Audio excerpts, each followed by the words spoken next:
Welcome friends, welcome to my new channel 24 hour news update.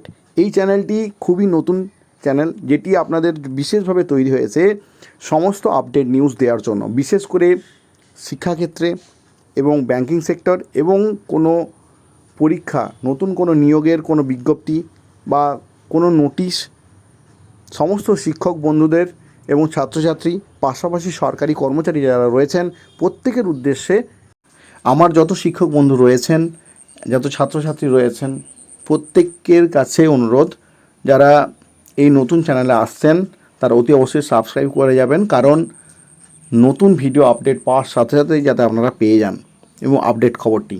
তাই বেশি দেরি না করে খবরটি কি আছে একটু জেনে নেব।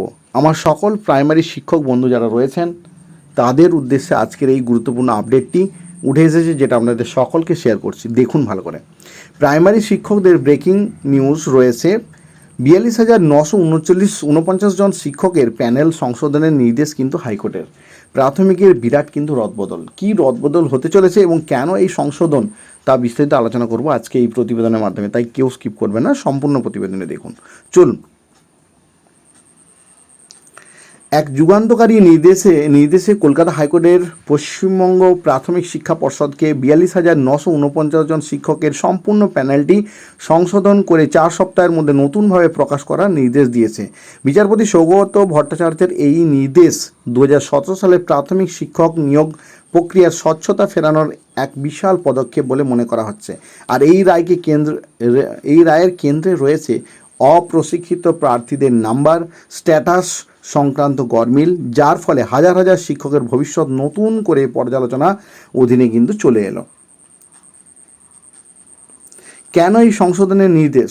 এই ঐতিহাসিক রায়ের উৎস একটি মামলা, যেখানে একজন প্রশিক্ষিত শিক্ষক হওয়া সত্ত্বেও পর্ষদের তালিকায় তাকে প্রশিক্ষণহীন হিসেবে দেখানো হয়েছিল। পরবর্তীকালে তার স্ট্যাটাস সংশোধন করে অপ্রশিক্ষিত শিক্ষকের বেতনক্রম দেওয়া হয়, কিন্তু পর্ষদের অফিসিয়াল ব্রেকআপ মার্কশিটে সেই ভুল থেকেই যায়। এর ফলে 32,000 বিতর্কিত প্রশিক্ষণহীন শিক্ষকের তালিকায় তার নাম অন্তর্ভুক্ত হওয়ার আশঙ্কা তৈরি হয়। আর এই অসামঞ্জস্য দূর করতেই আবেদনকারী আদালতের দ্বারস্থ হন। আবেদনকারীর প্রধান দাবি ছিল যে পর্ষদের রেকর্ডে তার তথ্য সংশোধন করা হোক, আর সেই অনুযায়ী একটি পরিমার্জিত তালিকা প্রকাশ করা হোক। আদালতের সুস্পষ্ট নির্দেশ। মামলাকারীর শুনানি শেষে বিচারপতি সৌগত ভট্টাচার্য পশ্চিমবঙ্গের প্রাথমিক শিক্ষা পর্ষদকে কয়েকটি সুস্পষ্ট নির্দেশ দিয়েছেন। কী কী নির্দেশ দেখুন ভালো করে। প্রথমত, ভুল সংশোধন। আবেদনকারীকে অবিলম্বে প্রশিক্ষিত প্রার্থী হিসেবে গণ্য করে পর্ষদের সমস্ত রেকর্ড সংশোধন করতে হবে। সম্পূর্ণ প্যানেল পুনর্প্রকাশ। সবচেয়ে তাৎপর্যপূর্ণ নির্দেশটি হলো শুধুমাত্র আবেদনকারীর তথ্যই নয়, বরং 42,949 জনের সম্পূর্ণ প্যানেলটি পুঙ্খানুপুঙ্খভাবে খতিয়ে দেখে সংশোধন করতে হবে।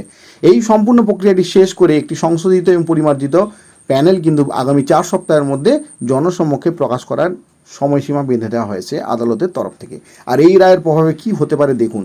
এই রায়ের প্রভাবে হাইকোর্টের একটি নির্দেশ শুধুমাত্র একজন আবেদনকারীর জয় নয়, এর প্রভাব সুদূর প্রসারী এবং রাজ্যের শিক্ষা ব্যবস্থার একটি বড় পরিবর্তনে ইঙ্গিত দিচ্ছে।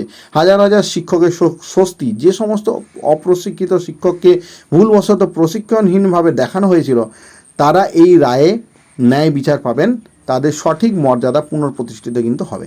এই একটি গুরুত্বপূর্ণ আপডেট উঠে এসেছিল, যেটা আমাদের সকল প্রাইমারি শিক্ষক বন্ধুদের উদ্দেশ্যে পেলাম। অবশ্যই ভিডিওটি দেখবেন। চ্যানেলে নতুন এসে থাকলে অবশ্যই চ্যানেলটি সাবস্ক্রাইব করে যাবেন। সকলকে অনেক ধন্যবাদ।